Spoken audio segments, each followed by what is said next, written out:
अनादिनिधनो देव शङ्ख चक्र गदाधर अक्षय्यः पुण्डरीकाक्ष प्रेतमोक्ष प्रदो भव। धर्मात्माहरूको मृत्युको बारेमा, धर्मात्माहरूको मृत्युको विषयमा भने हामीले हिजो चर्चा गरेका थियौँ।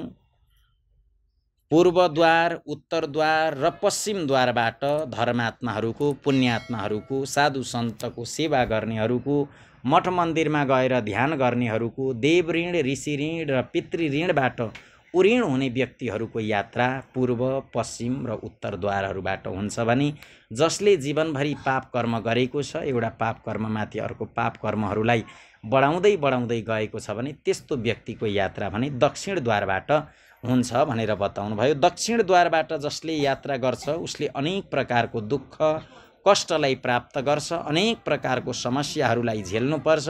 तर पूर्व, पश्चिम र चाहिँ उत्तरद्वारबाट जसले प्रस्थान गरेका छन् उनीहरूले भने सफलतालाई अवश्य प्राप्त गर्छन्। न उनीहरूले कुनै दिन दण्डलाई प्राप्त गर्नुपर्छ, न कुनै दिन कुनै पनि चिजलाई प्राप्त गर्नुपर्छ। यहाँनेरि गरुडजीले भगवानसँग सोध्नुहुन्छ 15 अध्यायमा गएर के भन्नुहुन्छ भन्दा गरुडले भगवान नारायणसँग भन्नुभयो, हे भगवान, धर्मात्मा व्यक्तिको स्वर्गको भोगलाई भोगेर पुनः निर्मल कुलमा उत्पन्न हुन्छ, यसर्थ आमाको गर्भमा त्यसको उत्पत्ति कसरी हुन्छ यस विषयमा बताउनुहोस्। हे करुणानिधि, पुण्यात्मा पुरुष यस शरीरको विषयमा जुन प्रकार विचार गर्दछन् त्यो म सुन्न चाहन्छु भनेर गरुडले भगवान श्रीमन नारायणसँग बिन्ती गरेपछि भगवान नारायण स्वयं भन्नुहुन्छ, हे गरुड, तिमीले राम्रो प्रश्न सोधेको छौ। म तिमीलाई अति गोपनीय भन्दा गोपनीय कुरा भए तापनि तिमीलाई बताउँछु, सावधानतया सुनु। सावधान भएर त्यो कुरालाई सुन। जसलाई जान्नाले मात्र पनि मनुष्य सर्वज्ञ हुन्छ, सबै कुरो जान्नमा ऊ योग्य हुन्छ। पहिले म तिमीलाई शरीरको पारमार्थिक स्वरूपको विषयमा बताउँछु, जो ब्रह्माण्डको गुणबाट सम्पन्न छ र योगीहरूद्वारा धारण गर्न योग्य छ। यस पारमार्थिक शरीरमा जुन प्रकार योगीहरू षट्चक्रको चिन्तन गर्दछन् र ब्रह्मरन्ध्रमा सच्चिदानन्द स्वरूप ब्रह्मको जुन प्रकार ध्यान गर्दछन् ती सब मसित सुन, म तिमीलाई सबै कुरा बताउँछु भनेर भगवानले बताउनु भयो। समय एकदमै थोरै छ कलियुगमा जीवहरूको। शास्त्रहरूले वर्णन गरेको छ सत्ययुगमा एकजना मान्छेले 1 लाख वर्ष बाँच्नु पर्थ्यो अरे, 1 लाख वर्षको आयु हुन्थ्यो अरे। सत्ययुग सकियो, त्रेतायुग आयो, त्रेतायुगमा एउटा सुन्ना घटेछ, 10,000 वर्षको मनुष्यको आयु थियो। त्रेतायुगमा जति पनि मनुष्यहरू थिए ती 10,000 वर्ष बाँच्थे। त्यसपछि द्वापर युग आयो, फेरि एउटा सुन्ना घट्यो, 1,000 वर्ष द्वापर युगका मनुष्यहरू बाँच्थे भने कलियुगमा फेरि आएर एउटा सुन्ना घट्यो, 100 वर्षको आयु कलियुगको मनुष्यको आयु हो। यसै गरेर सत्ययुगका जीवहरूले चाहिँ एक गृहस्थी परिवारहरूले 10,000 सन्तान जन्माउँथे अरे। त्रेतायुग आयो, सत्ययुगको कथाहरूमा सत्ययुगको जुन शास्त्रहरूले लेखेको कुराहरू छन् त्यहाँ 10,000 सन्तानहरूकै बारेमा वर्णन गरेको हुन्छ। त्रेतायुग आयो, त्रेतायुग आइसकेपछि 1000 जना सन्तानहरू जन्म दिन्थे एक गृहस्थी परिवारले। द्वापर युग आयो, 100 जना सन्तान हुन्थे एक गृहस्थीको घरमा। कलियुग आयो, 10 जना सन्तान जन्माउनेसम्म शक्ति ईश्वरले प्रदान गरेको छ। कलियुगको समाप्त हुँदा पूर्ण आयु 10 वर्ष हुन्छ भने एउटा मात्रै छोराछोरी जन्माउँछन् मान्छेले, 2टा जन्माउँदैन। जम्मा 100 वर्षको आयुको उमेरमा पनि व्यक्तिहरूले आफ्नो आफ्नो दिनचर्याद्वारा ईश्वरलाई नभजिकन, परमात्माको चिन्तन नगरिकन, भगवानको ध्यान नगरिकन बसिरहन्छ पटक पटक भने उसको पुण्य गति हुँदैन, उसको उत्तम लोक उत्तम गति प्राप्त हुँदैन भन्ने बारेमा पनि बताइएको छ। म तिमीलाई सबै कुरो बताउँछु, ध्यान दिएर सुन। पुण्यात्मा जीव पवित्र आचरण गर्ने लक्ष्मी सम्पन्न गृहस्थको घरमा जसरी उत्पन्न हुन्छ र त्यसको पिता एवं माताको विधान तथा नियम जुन प्रकार हुन्छन् त्यसको विषयमा म सबै कुरा तिमीलाई भन्दछु। स्त्रीहरूको ऋतुकालमा 4 दिनसम्म उनीहरूबाट टाढै रहनु पर्दछ, त्यति समयसम्म अशुद्ध मानिएको छ भनेर शास्त्रले बताएको छ। 1 सप्ताहको बीचमा जो गर्भधारण हुन्छ त्यसबाट मलिन मनोवृत्ति भएका सन्तानको जन्म हुन्छ भनेर बताइयो। 1 सप्ताहपछि पितृ एवं देवताको पूजा अर्चना तथा व्रत गर्नको लागि ती स्त्री योग्य हुन्छन्। प्राय ऋतुकालको 8औं दिन गर्भधारणबाट पुत्रको जन्म हुन्छ भनेर बताइएको छ। ऋतुकालपछि गरुड पुराणले बताएको छ, ऋतुकाल भएको समय पछाडि गएर 8 दिनबाट लिएर पछि जोर रात्रिहरूमा गर्भधारण हुनाले पुत्रको जन्म हुन्छ र बिजोर विषम रात्रिहरूमा गर्भधारण गरेको छ भने कन्याको जन्म हुन्छ भनेर बताएको छ। तसर्थ पूर्वोक्त 7 रात्रिलाई छोडेर जोर रात्रिहरूमा समागम गरो भनेदेखि पुत्रको जन्म हुन्छ, बिजोरमा गरी कन्याको जन्म हुन्छ भनेर बताइयो। स्त्रीहरूको रजो दर्शनबाट सामान्यतः 16 रात्रिसम्म ऋतुकाल बताइएको छ। 14औं रात्रिमा गर्भधारण भएमा गुणवान पुत्रको जन्म हुन्छ भनेर शास्त्रले बताएको छ। सबै कुरा र प्रतिपदादेखि लिएर चाहिँ सम्पूर्ण जति पनि तिथिहरू छन् ती तिथिहरूमा कर्म गर्नाले, ती तिथिहरूमा श्राद्ध गर्नाले पितृहरूलाई कुन गति प्राप्त हुन्छ, गर्नेवालालाई कुन गति प्राप्त हुन्छ भन्ने बारेमा पनि बताइएको छ। 14औं रात्रिमा गर्भधारण भएमा गुणवान पुत्रको जन्म हुन्छ, भाग्यवान र धार्मिक पुत्रको जन्म हुन्छ। प्राकृत जीव सामान्य मनुष्यहरूलाई गर्भधानको निमित्त त्यस रात्रिमा गर्भधानको अवसर प्राप्त हुँदैन भनेर बताइएको छ। 5औं दिन स्त्रीले मधुर भोजन गर्नुपर्दछ। अमिलो, तातो, पिरो तथा नुनिलो भोजनबाट टाढा रहनुपर्छ। तब स्त्रीको त्यो क्षेत्र गर्भाशय औषधिको पात्र हुन जान्छ र त्यसमा संस्थापित बीज अमृतको तरह सुरक्षित रहन सक्छ भनेर बताइएको छ। त्यस औषधि क्षेत्रमा बीज वहन गर्भधान गर्ने स्वामी राम्रो फल स्वस्थ सन्तानलाई प्राप्त गर्दछ। पान खाई पुष्प र श्रीखण्ड चन्दनले युक्त भएर तथा पवित्र वस्त्र धारण गरेर मनमा धार्मिक भावनालाई, ईश्वरको चिन्तनलाई, परमात्माको कथालाई, हृदयलाई पवित्र राखेर पुरुषले असल प्रकारले गर्भधारण गरेको छ भनेदेखि बडो सुन्दर प्रकारको पुत्र प्राप्त हुन्छ भनेर बताइएको छ। त्यसै प्रकारको स्वभाव भएको जीव गर्भमा प्रविष्ट हुन्छ। जीवको स्वरूप धारण गरी चैतन्यांश पुरुषको शुक्रमा स्थित रहन्छ। पुरुषको काम वासना, चित्तवृत्ति तथा शुक्र जब एकत्वलाई प्राप्त गर्दछ तब स्त्रीको गर्भाशयमा पुरुष र स्त्रीबाट सम्भोग भइसके पछाडि विशेष रूपले गर्भधारण रहन जान्छ र जो पुण्यात्माहरू छन् जसले चाहिँ पुण्य कर्म आदि इत्यादि गरेका छन्, पुण्य कर्ममा नै आफ्नो समय बिताएका थिए तर पुण्य कर्मलाई भोग गरेर अझै मुक्ति हुनको लागि केही समय बाँकी नै रहेको थियो भनेदेखि पनि उनीहरू पुण्यात्माहरूको घरमा जन्म लिन्छन् भनेर बताइएको छ। गर्भमा आउनेवाला सुकृति पुत्र पिता मातालाई परम आनन्द दिनेवाला हुन्छ, जसलाई चाहिँ सच्चा पुत्र भनेर बताइन्छ।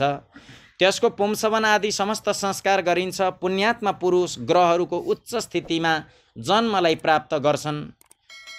त्यस्ता पुत्रको उत्पत्तिको समय ब्राह्मण धेरै धन प्राप्त गर्दछन्। त्यो पुत्र विद्या र विनयले सम्पन्न भएर पिताको घरमा बढ्दछ र सत्पुरुषहरूको संसर्गबाट सबै शास्त्रमा पाण्डित्य सम्पन्न हुन जान्छ। त्यो तरुणावस्थामा दिव्य अङ्गना आदिको योग प्राप्त गर्दछ र दानशील तथा धनी हुन्छ। पूर्वमा गरिएका तपस्या, तीर्थ सेवन आदि महापुण्यको फलको उदय हुनाले त्यो नित्य आत्मा र अनात्मा अर्थात् परमात्मा र त्यसबाट भिन्न पदार्थहरूको विषयमा विचार गर्न लाग्दछ। जति नै सम्पन्न कुलमा जन्मिए तापनि, जति नै धनी कुलमा जन्मिए तापनि, जति नै रूपवान भएर जन्मिए तापनि उसले कहिल्यै पनि अधर्म गर्नेवाला छैन। उसले आफ्ना कुलहरूलाई, आफ्ना पूर्वजहरूलाई तार्नेछ। मनुष्यहरू बिग्रन्छन् भने केही स्थितिमा मनुष्यहरू बिग्रन्छन् अरे यदि रूप यौवन सम्पत्ति स्त्रीमत्त न विवेकत भनेर बताइएको छ। राम्रो रूप भयो भने व्यक्ति बिग्रने धेरै चान्स हुन्छ अरे र रूप पनि राम्रो छ र त्यो अवस्थाको साथसाथमा जवानी पनि भयो, रूप राम्रो छ, त्यति बेला बिग्रन सक्छ अरे। त्यसपछि सम्पत्ति पनि छ तर त्योसँग विवेक छैन भने बिग्रन्छ अरे। विवेकको सिर्जना जो हुन्छ त्यो संस्कारबाट हुन्छ। विवेकको सिर्जना जो हुन्छ त्यो गरेका कर्म, आफ्ना मातापिताहरूद्वारा गरेको कर्म। शास्त्रले के बताएको छ भने सन्तान हुन्छ, सन्तानबाट यदि सुख चाहिन्छ भने सन्तानहरूले सिकाएको कुरा त ढिलो सिक्छन् तर देखेको कुरा छिटो सिक्छन्।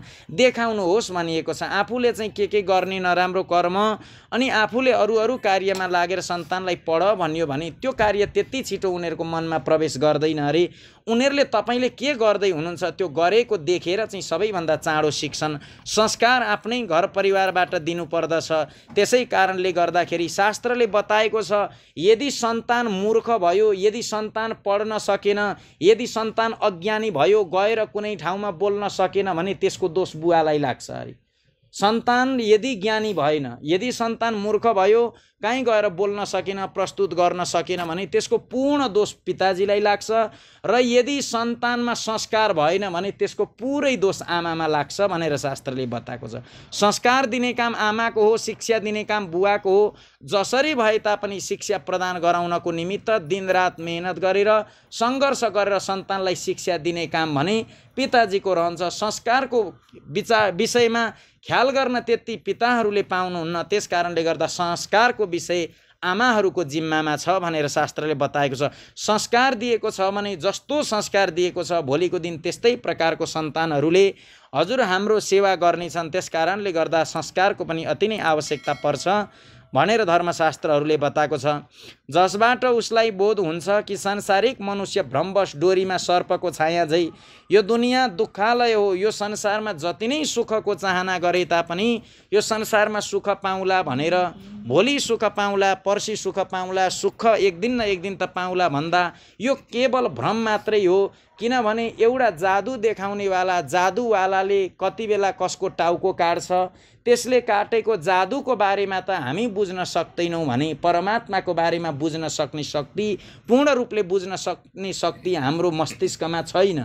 भगवान हुनुहुन्छ या हुनुहुन्न, भगवानको चिन्तनको बारेमा सबै कुरा र भगवानको मायालाई बुझ्न सक्ने शक्ति त अझै कसैमा पनि छैन। एउटा नर्तकी नाटक देखाउनेवालाको मायालाई त दुनियाँले बुझ्न सक्दैनन्। नर्तकीको मायालाई त्यसैले बुझ्छ त्यो जो नर्तकीको छेउमा एउटा व्यक्ति घुमिरहन्छ, उसलाई थाहा छ यो काटेको छैन, कुटेको छैन, यो रुमाल चाहिँ कुनै चिज बनेको होइन। तर हामी जो परबाट हेर्छौँ, परबाट हेर्नेलाई लाग्छ ए घाँटी पनि काटो चाहिँ एउटा रुमाललाई पनि चाहिँ चरा बनाएर उडाइदियो जस्तो लाग्छ। तर हामीले त्यसको माया हो, त्यो मायाको अर्थ हुन्छ जुन चिज छैन त्यसलाई देखाइदिनु, त्यसलाई माया भनिन्छ। त्यस्तै प्रकारले मायाको पनि पति, मायाको पति भनेको माधव हुनुहुन्छ, भगवान नारायण हुनुहुन्छ भनेर बताइएको छ। त्यस कारणले गर्दा यो दुनियाँमा जति पनि वस्तु देखिएको छ यी वस्तुहरू केही पनि छैनन्। यी भनेको जगत हो र हामीले जगत र जगदीशको बिचमा रहेको संसारमा रहेर जगत भनेको हिजो थिएन, आज बनो भोलि रहँदैन, त्यो जगत हो। हामी हिजो थिएनौँ, आज छौँ, भोलि हामी रहँदैनौँ, यो जगत हो। जगदीश भनेको जुन परापूर्व कालदेखि पनि थिए, आज पनि छन् र भोलि पनि रहिरहन्छन्, ती जगदीश हुन्। जगदीशको चिन्तन गरियो भने जगतमा रहेर जगदीशको चिन्तन गरेर परमात्मालाई चिन्न सकिन्छ। जगतमा रहेर जगदीशको चिन्तन गरिएन भने हाम्रो फेरि पनि जन्मनु, फेरि पनि मर्नुको चक्र दुनियाँमा रहिरहन्छ। कुनै न कुनै प्रकारबाट पनि सुखलाई प्राप्त गरौँला, शान्तिलाई प्राप्त गरौँला भन्दा यो संसारमा सुखै छैन भनेर बताइएको छ।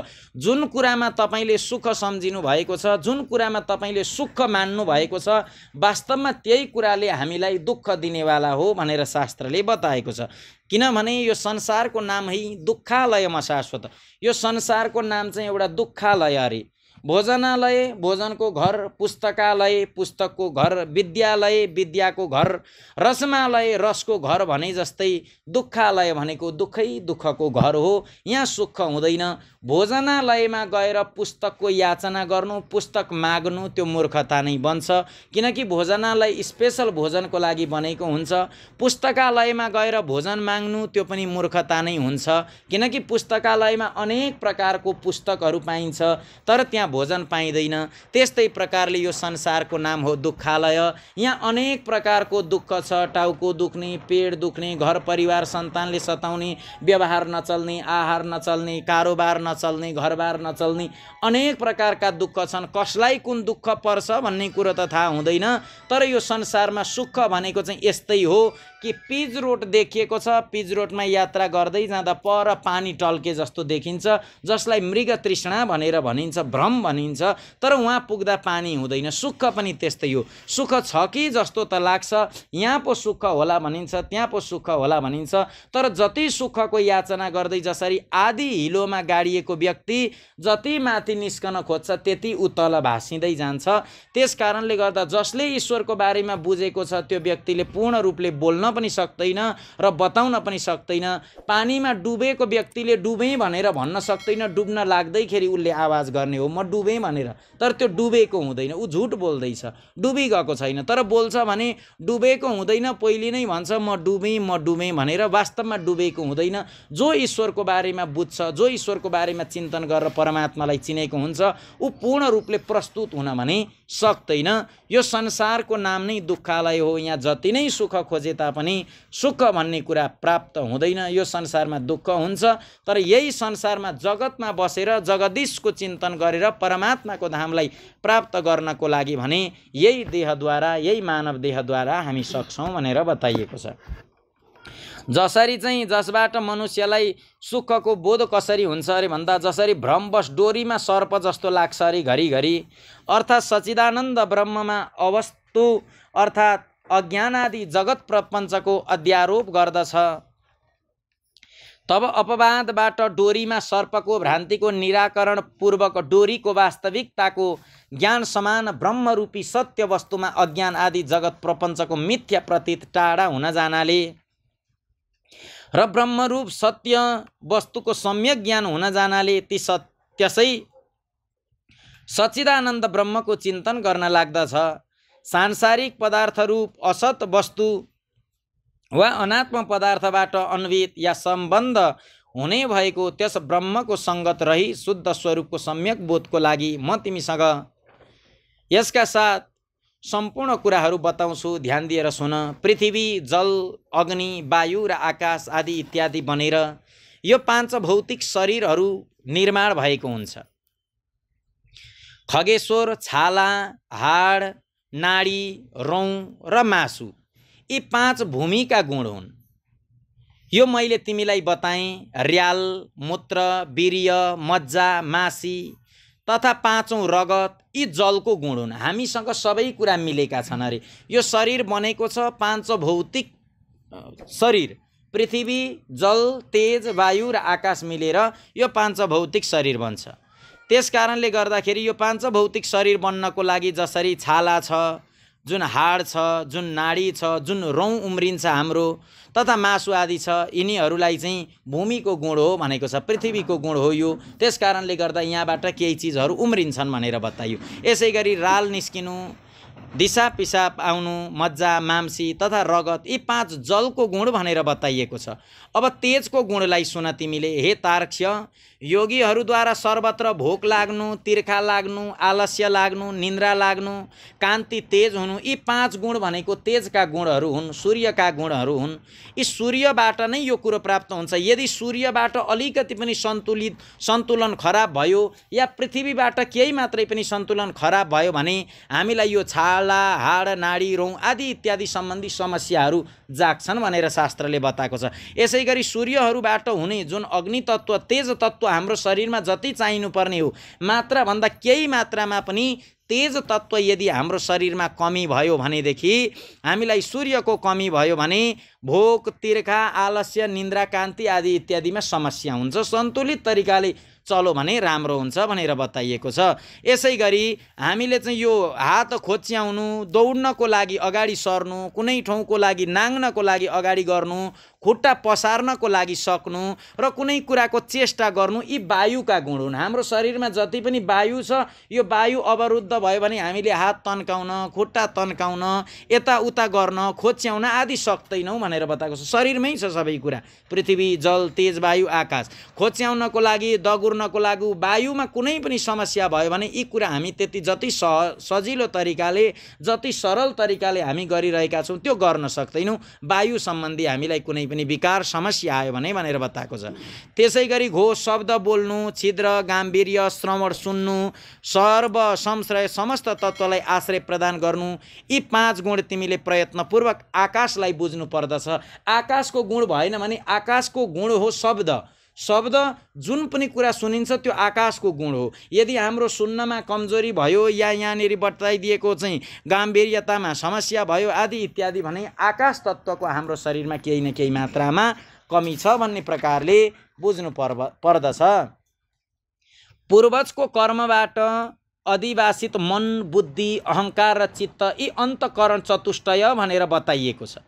श्रोत्र कान, त्वक छाला, जिब्रो, चक्षु आँखा, नाक यी ज्ञानेन्द्रियहरू हुन् तथा वचन, हात, खुट्टा, गुदा, उपस्थ लिङ्ग यी कर्मेन्द्रियहरू हुन्। दिशा, वायु, सूर्य, वरुण र अश्विनी कुमार यी ज्ञानेन्द्रियहरू तथा अग्नि, इन्द्र, विष्णु, मित्र तथा प्रजापति यी कर्मेन्द्रियहरूका देवता भनेर बताइएको छ। यो प्रत्येक अङ्गको हाम्रो नेत्रको, कानको, चाहिँ जिब्रोको, आँखाको सबैको देवी देवताहरू हुनुहुन्छ। ती देवी देवताहरूको बारेमा विशेष रूपले चर्चा गरिएको छ गरुड पुराणको प्रेतकल्पको 15 अध्यायमा। शरीरको बीचमा इडा, पिण्डला, सुषुम्ना नाम गरेको नाडी, गान्धारी, गजजिह्वा, पुखा, यशस्विनी, अलम्बुसा, कुहु र सङ्खिणी यी 10 प्रधान नाडीहरू स्थित रहेका छन्। यो शरीरमा 10 प्रकारका नाडीहरूलाई प्रमुख नाडी भनेर मानेको छ। प्राण, अपान, समान, उदान तथा व्यान, नाग, कुर्म, कृकल, देवदत्त र धनञ्जय यी 10 प्रकारको वायु भनेर भनिएको छ। यी 10 प्रकारको वायुहरूले यदि काम गर्न छोडे भने हाम्रो शरीरले काम गर्न छोड्छ भनेर पनि बताइयो। हृदयमा प्राणवायु, गुदामा अपान वायु, नाभिमण्डलमा समान वायु, कण्ठदेशमा उदान वायु र सम्पूर्ण शरीरमा व्यान वायु व्याप्त रहन्छ। उद्गार, डकार आउनु, उल्टी आउनुमा नाग वायुको कारण हुन्छ। नाग वायुमा केही समस्या भयो भने उल्टी आउँछ, डकार आउँछ भन्ने कुरो यहाँनिर बताइएको छ। जसद्वारा उन्मिलन चिलाउने हुन्छ त्यो कृम वायुको कारणले गर्दाखेरि मान्छेलाई चिलाउँछ। त्यो सबै वायुको बारेमा वर्णन गरिएको छ। कृकल नाम वायुले भोकलाई चाहिँ दिलाउँछ, तातो ज्वलन गर्दछ। पेटमा भोक लाग्नको लागि कृकल नामक गरेको वायुको वेग बढ्नु पर्दछ। देवदत्त नामक वायुले हाई गराउँछ व्यक्तिलाई। त्यो केले गरायो त भन्दा देवदत्त नाम गरेको वायुले हाई गराउँछ। सर्वव्यापी धनञ्जय वायु मृत्यु पश्चात पनि मृत शरीरलाई छोड्दैन। ग्रासको रूपमा खाएका अन्न सबै प्राणीको शरीरलाई पुष्ट गराउँदछ भनेर बताइयो। त्यस पुष्टिकारक अन्नको सारांशभूत रसलाई व्यान नामको वायु शरीरमा सबै नाडीमा पुर्याउँदछ। त्यस वायुद्वारा खाएको आहारलाई 2 भागमा विभक्ति गरिदिन्छ। गुदा भागमा प्रविष्ट भएर सम्यक रूपले अन्न र जललाई फरक फरक गरेर अग्निको माथि जल र जलको माथि अन्नलाई गरेर अग्निको तल त्यो प्राणवायु स्वतः स्थित भएर त्यस अग्निलाई बिस्तारै बिस्तारै बाल्दछ। त्यसद्वारा बाल्नाले अग्नि मल र रसलाई फरक फरक गराइदिन्छ, दिशा र पिसाबलाई अलग गराइदिन्छ। त्यो पनि भित्रको कुरो भयो वायु आदिको। तब त्यो व्यान वायु त्यस रसलाई सम्पूर्ण शरीरसम्ममा पुर्याउँछ। हामीले खाएको जति पनि रस वस्तु छ त्यो रस वस्तुलाई हाम्रो सम्पूर्ण अङ्ग अङ्ग पुर्याउनको लागि भने व्यान नाम गरेको वायुले भूमिका रचिरहेको हुन्छ। रसबाट छुट्याइएको मल शरीरको कान, नाक आदि 12 प्वालबाट बाहिर निस्कन्छ भनेर बताइयो। कान, आँखा, नाक, जिब्रो, दाँत, नाइटो, नङ, गुदा, गुप्ताङ्ग तथा नसा समस्त शरीरमा स्थित छिद्र एवं रौँ यी 12 मलको निवास स्थान हुन् भनेर बताइयो। जस्तै सूर्यबाट प्रकाश प्राप्त गरी प्राणी आफ्नो आफ्नो कर्ममा प्रवृत्त हुन्छन्। जसरी सूर्य उदाएपछि मान्छेले उठ्नुपर्छ, अब कर्म गर्नुपर्छ भनेर जसरी कर्म गर्नको लागि मनुष्य आफ्नो कर्ममा प्रवृत्त हुन्छन्, त्यसै प्रकार चैतन्य अंशबाट सत्ता प्राप्त गरेर यी सबै वायु आफ्नो आफ्नो कर्ममा प्रवृत्त हुन्छन् भनेर बताइयो। हे खगेश्वर गरुड, अब नरदेहको 2 रूपको विषयमा सुन, एक व्यावहारिक तथा दोस्रो पारमार्थिक। हे विनतासुत गरुड, व्यावहारिक शरीरमा हाम्रो जुन व्यावहारिक शरीर छ यो शरीरमा 3.5 करोड रौहरू रहेका छन्। यसमा 7 लाख कपाल रहेका छन्। यसमा 20 नङहरू रहेका छन् तथा 32 दाँत रहेका छन्। यी सामान्यतया सबैजनाको गुण एकैचोटि गणना गर्दाखेरि यो प्रकारले गणना भएको छ, शास्त्रले बताएको छ। यस शरीरमा 1000 पल मासु रहेका छन्, 100 पल रगत रहेको हुन्छ, 10 पल बोसो हुन्छ, 70 पल छाला हुन्छ, 12 पल मासी हुन्छ, जसलाई चाहिँ हाडभित्र रहेको सेतो वस्तु हुन्छ उसलाई मासी भनिन्छ, र 3 पल महारक्त हुन्छ जसलाई शुद्ध रक्त भनिन्छ। पुरुषको शरीरमा 2 माना जति शुक्र र स्त्रीको शरीरमा 1 माना शोणित रज हुन्छ भनेर बताइयो। सम्पूर्ण शरीरमा 360 हड्डी बताइएको छ, सबैको गणना गर्दा शास्त्रले बताएको कुरा। शरीरमा स्थूल र सूक्ष्म रूपले करोडौँ नाडी नसाहरू छन्। यसमा 50 पल पित्त रहेको छ र त्यसको आधा अर्थात् 25 पल श्लेषमा कफ बताइएको छ। सदा हुने विष्टा र मूत्रको प्रमाण निश्चय गरिएको छैन। मलमूत्रको बारेमा कुनै पनि निश्चय गरिएको छैन। शास्त्रले त सबै कुरो बताएको छ, अब हामीले नसुन्यौँ होइन। अब मान्छेले चाहिँ के बताएको छ, सबै कुरो जीवनको बारेमा बताएको छ। अनि व्यावहारिक शरीर यी उपर्युक्त गुणहरूले युक्त छ। पारमार्थिक शरीरमा सबै 14 भुवन, सबै पर्वत, सबै द्वीप एवं सबै सागर तथा सूर्य आदि ग्रह सूक्ष्म रूपले विद्यमान रहन्छ। पारमार्थिक शरीरमा मूलाधार आदि 6 चक्र हुन्छन्। ब्रह्माण्डमा जो गुण बताइएका छन् ती सबै यस शरीरमा स्थित रहेका छन् भनेर बताइयो। योगीहरूको धारणास्पदी ती गुणहरूलाई म बताउँछु, जसको भावना ध्यान गर्नाले जीव विराट स्वरूपको भागी हुन जान्छ। 5 तालाको तलमा तललोक तथा 5 तालाको माथि वितल्लोक जान्नु पर्दछ। यसै प्रकार घुँडामा सुतल्लोक र तिग्रामा महातल्लोक जान्नु पर्दछ। तिग्राको मूलमा तलातल, गुह्य स्थानमा रसातल, कटिप प्रदेशमा पाताल। यस प्रकार पैताला मुनिबाट लिएर कटि पर्यन्त 7 अधोलोक भनेर शास्त्रले वर्णन गरिएको छ। नाभिको मध्यमा भूर्लोक, नाभिको माथि भुवरलोक, हृदयमा स्वरलोक, कण्ठमा महरलोक, मुखमा जनलोक, ललाट निधारमा तपलोक र ब्रह्मरन्ध्र तालुमा सत्यलोक स्थित रहेको छ भनेर बताइयो। यस प्रकार 14 लोक पारमार्थिक शरीरमा स्थित छन्। त्रिकोणको मध्यमा मेरु, अधकोणमा मन्दर, दाहिने कोणमा कैलाश, वाम कोणमा हिमाचल, ऊर्ध्व रेखामा निषद, दाहिनातिरको रेखामा गन्धमादन तथा बायाँतिरको रेखामा रमणाचल नामक पर्वत स्थित रहेका छन्। यी 7 कुल पर्वत यस पारमार्थिक शरीरमा छन् भनेर बताइयो।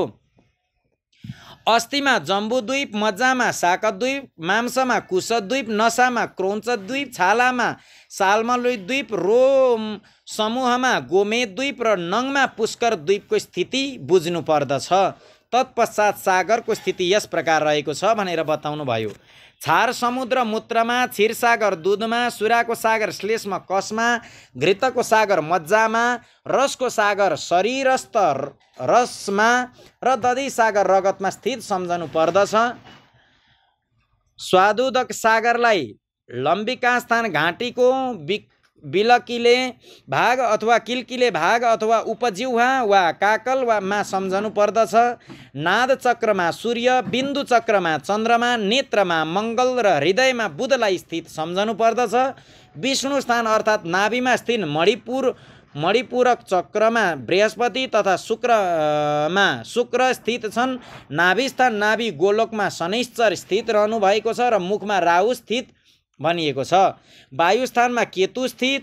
यस प्रकार समस्त ग्रहमण्डल एवं पारमार्थिक शरीरमा विद्यमान छ। यस प्रकार आफ्नो यस शरीरमा समस्त ब्रह्माण्डको चिन्तन गर्नु पर्दछ। प्रभात कालमा सदा पद्मासनमा स्थित भएर 6 चक्रको चिन्तन गर्नु र यथोक्त क्रमले अजपा जप आदि इत्यादि गर्नु भनेर पनि शास्त्रले वर्णन गरेको छ। अजपा नामको गायत्री मुनिहरूले मोक्ष दिने खालको छ। यसको सङ्कल्प मात्रले मनुष्य सबै पापहरूबाट मुक्त हुन जान्छ। हे तार्क्ष, ध्यान दिएर सुन हे गरुड। तिमीलाई अजपा जपको उत्तम क्रम बताउँछु, जसलाई सर्वदा गर्नाले जीव भावबाट मुक्त हुन जान्छ। मूलाधार, स्वाधिष्ठान, मणिपूरक, अनाहत, विशुद्ध तथा आज्ञा, यिनलाई 6 चक्र भनेर भनिएको छ। ती चक्रको क्रमशः मूलाधार गुद प्रदेशको माथि, नाभिमा, हृदयमा, कण्ठमा, आँखी भौँको बीचमा तथा ब्रह्मरन्ध्र तालुमा चिन्तन गर्नु पर्दछ। मूलाधार चक्र 4 पाते कमल अग्निकै समान र वदेखि स पर्यन्त वर्णहरू रहेका छन् भनेर वर्णन गरियो। स्वाधिष्ठान चक्र सूर्यकै समान दीप्तिमान वदेखि लिएर ल पर्यन्त रहेको छ भनेर बताइयो। मणिपूरक चक्र रगतको वर्ण भएको 10 पाते कमल र डदेखि लिएर फ अक्षर पर्यन्त रहेको छ भनेर यसरी बताइयो। विशुद्ध चक्रको बारेमा पनि यहाँनेरि वर्णन गर्नुभयो। अगाडि भगवान श्रीमान नारायण गरुडलाई भन्नुहुन्छ, यी चक्रहरूमा क्रमशः गणेश, ब्रह्मा, विष्णु, शिव, जीवात्मा, गुरु तथा व्यापक ब्रह्म परब्रह्मको चिन्तन गर्नुपर्दछ। अर्थात् मूलाधार चक्रमा गणेशको, स्वाधिष्ठान चक्रमा ब्रह्माजीको, मणिपुर चक्रमा विष्णुको, अनाहत चक्रमा शिवको, विशुद्ध चक्रमा जीवात्माको, आज्ञा चक्रमा गुरुको र सहस्रार चक्रमा सर्वव्यापी परब्रह्मको चिन्तन गर्नुपर्दछ। विद्वानहरूले एक दिन रातमा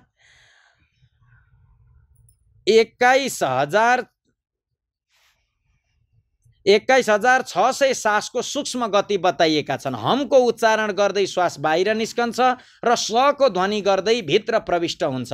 यस प्रकार तात्विकहरूले जीव हंस हंस यस मन्त्रले परमात्माको निरन्तर जप गर्दै रहेका हुन्छन्। जीवद्वारा अहोरात्रमा गरिने यस अजपा जपको 600 मन्त्र गणेशको लागि 6000, ब्रह्मको लागि 6000, विष्णुको लागि 6000, शिवको लागि 1000, जीवात्माको लागि 1000, गुरुको लागि र 1000 मन्त्र जप चिदात्माको लागि निवेदित गर्नुपर्दछ।